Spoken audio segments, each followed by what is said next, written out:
Hello students, स्वागत है आपका एक और नए वीडियो में।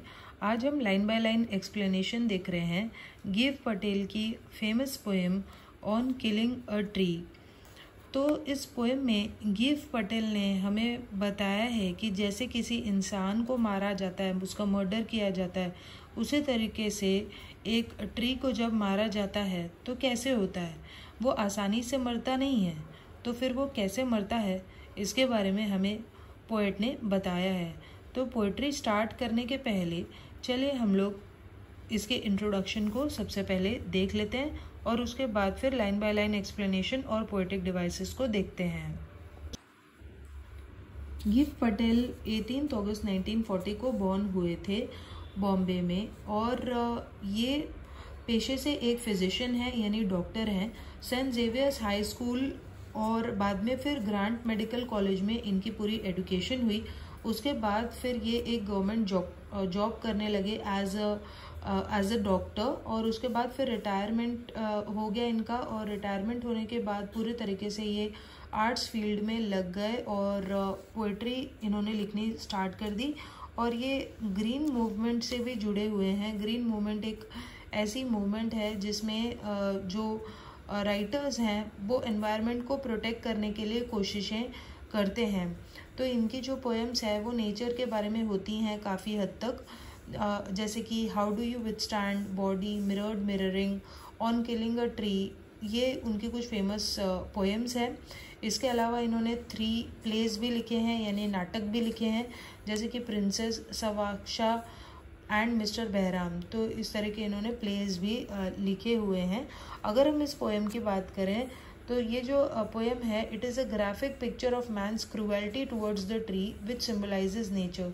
तो कैसे आज इंसान बहुत ज़्यादा क्रूएल हो गया है और वो नेचर को चोट पहुंचाने लगा है, इसके बारे में बताया गया है। तो यहाँ पे सिर्फ एक पेड़ की बात नहीं चल रही, यहाँ पे नेचर के बारे में बात चल रही है कि कैसे आज इंसान नेचर को डिस्ट्रॉय कर रहा है। He wants to convey that it is a crime killing a tree. तो जो पोएट है वो हमें ये बता रहे हैं कि कैसे एक पेड़ को मारना एक क्राइम है, उसी तरीके से जैसे कि किसी इंसान को मारना है तो एक पेड़ को मारना इंसान को मारने के बराबर है। It is a crime. The poem also illustrates the courage and strength of trees through which it teaches us to be strong and determined. It has been written in free verse. तो जो poem है वो हमें पेड़ों की ताकत के बारे में भी बता रही है और हमें भी मैसेज दे रही है कि हमें भी स्ट्रॉन्ग विल्ड होना चाहिए, डिटरमाइंड होना चाहिए। ये हमें मैसेज मिल रहा है। तो ये जो पोएम है वो फ्री वर्स में लिखी गई है, इसका कोई स्पेसिफिक राइम स्कीम इसकी नहीं है। अब चलिए हम पोएट्री को स्टार्ट करते हैं।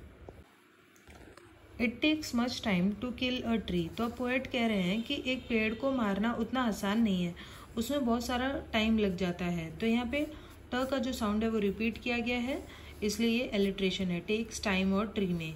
Not a simple jab of the knife. तो बस एक बार चाकू मार दिया और खेल ख़त्म, ऐसा नहीं होता पेड़ के साथ। पेड़ को मरने में या मारने में बहुत ज़्यादा टाइम लगता है। तो जैब का मतलब होता है रफ पुश, यानी किसी शार्प चीज़ से किसी को रफली मारना। तो बस एक चाकू से एक सिंपल सा जैब काम नहीं करेगा, बस एक बार मारने से पेड़ नहीं मरता।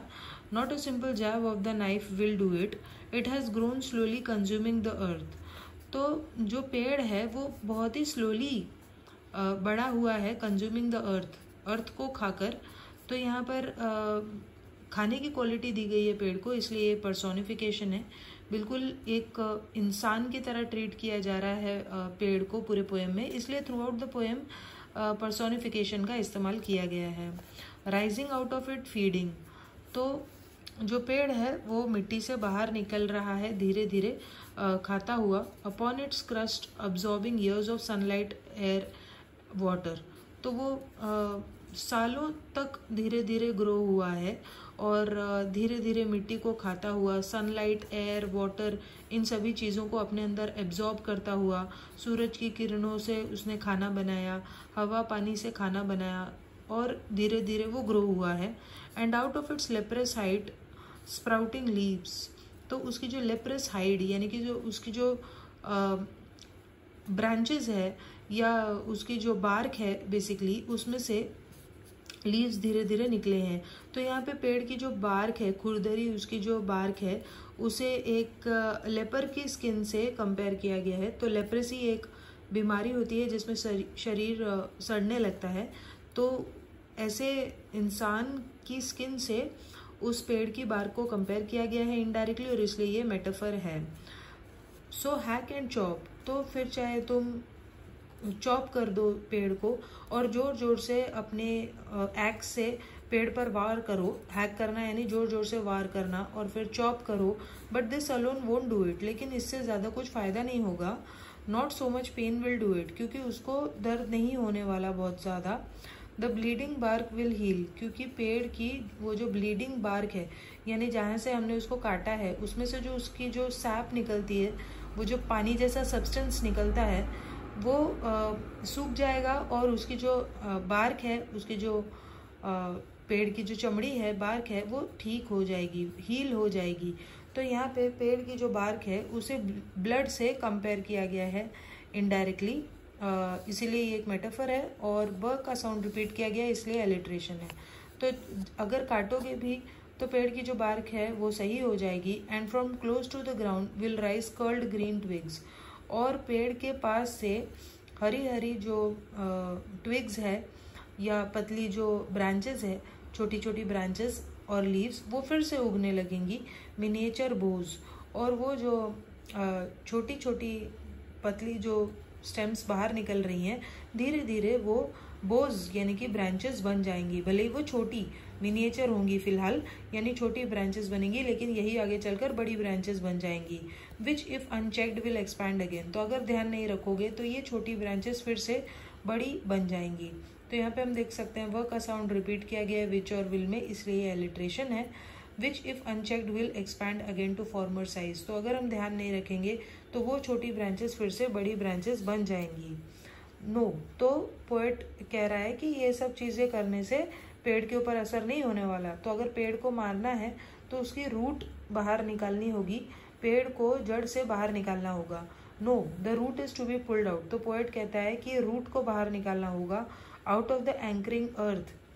तो अर्थ के अंदर जो वो रूट फंसी हुई है, बिल्कुल एक एंकर की तरह, जैसे शिप का एक एंकर होता है जो पानी में होता है और तब शिप खड़ा हो जाता है एक जगह पे एंकर को डालकर, उसी तरीके से जो पेड़ है अपनी रूट्स के कारण वो अर्थ में एंकर्ड है, खड़ा है। It is to be roped tied, तो रस्सी बांध कर पेड़ को बाहर निकालना होगा, खींचना होगा। And pulled out, snapped out, तो हमें पेड़ को बाहर निकालना होगा। और पुल्ड आउट एंटायरली, तो या तो आधा तोड़कर उसे बाहर निकालना होगा या पूरा एक साथ बाहर निकालना होगा। तो यहाँ पे हम देख सकते हैं पुल्ड आउट वर्ड रिपीट किया गया है, इसलिए ये रेपिटेशन है। आउट फ्रॉम द अर्थ केव, तो अर्थ के अंदर से हमें पेड़ की जड़ को बाहर निकालना होगा। And the strength of the tree exposed, तो जैसे ही जड़ बाहर आएगी पेड़ की जो ताकत है वो भी बाहर आ जाएगी। The source white and wet, तो व का साउंड रिपीट है, इसलिए एलिट्रेशन है। और क्या चीज़ है सोर्स पेड़ की, पेड़ का जो सोर्स है वो है उसकी जड़, और जब वो बाहर आती है तो वो बिल्कुल वाइट होती है और गीली होती है पानी की वजह से, वेट होती है। The most sensitive hidden for years inside the earth, तो पेड़ की जो रूट है उसकी जड़ है वो सबसे ज़्यादा सेंसिटिव पार्ट होता है पेड़ का, जो कि अभी तक छुपा हुआ था, जिसको खींचकर हमने बाहर निकाल लिया। Then the matter of scorching and choking in sun and air, और उसके बाद फिर जैसे ही हम उस पेड़ की रूट को उखाड़ कर बाहर फेंक देंगे पेड़ को, तब वो धीरे धीरे मरने लगेगा, सूखता हुआ। स्कॉर्चिंग, स्कॉर्चिंग यानी एकदम तेज़ सूरज की रोशनी में, तपती हुई सूरज की धूप में वो सूखने लगेगा। चोकिंग, चोकिंग जैसे कि किसी का गला दबा दिया हो, जैसे किसी इंसान का हम गला दबा देते हैं, उसी तरीके से उस पेड़ को भी लगेगा कि उसमें से जान बाहर जा रही है। इन सन एंड एयर, तो सूरज की गर्मी में और हवा में वो धीरे धीरे सूखने लगेगा। ब्राउनिंग, हार्डनिंग, तो वो ब्राउन होता जाएगा, हार्ड होता जाएगा। ट्विस्टिंग, विदरिंग, और अकड़ता जाएगा, ट्विस्ट होता जाएगा, और फिर फाइनली वो विदर हो जाएगा यानी मुरझा जाएगा। And then it is done, तब हम मान सकते हैं कि पेड़ मर गया है। उसके पहले वो मरने वाला नहीं है आसानी से। तो यहाँ पे बहुत ही विविड तरीके से इमेजरी का इस्तेमाल करके पोएट ने हमें बताया है कि एक पेड़ का मरना कैसा होता है और कैसे एक पेड़ को मारना एक क्राइम है और हमें पेड़ों को नहीं काटना चाहिए। यही इस पोएम का मैसेज है। आई होप आपको ये पोएम समझ में आई होगी और इससे रिलेटेड कोई डाउट्स है तो आप कमेंट करके पूछ सकते हैं।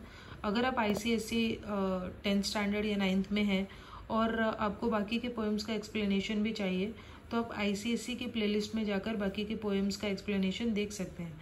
चलिए अब हम लोग मिलते हैं नेक्स्ट वीडियो में, तब तक के लिए बाय।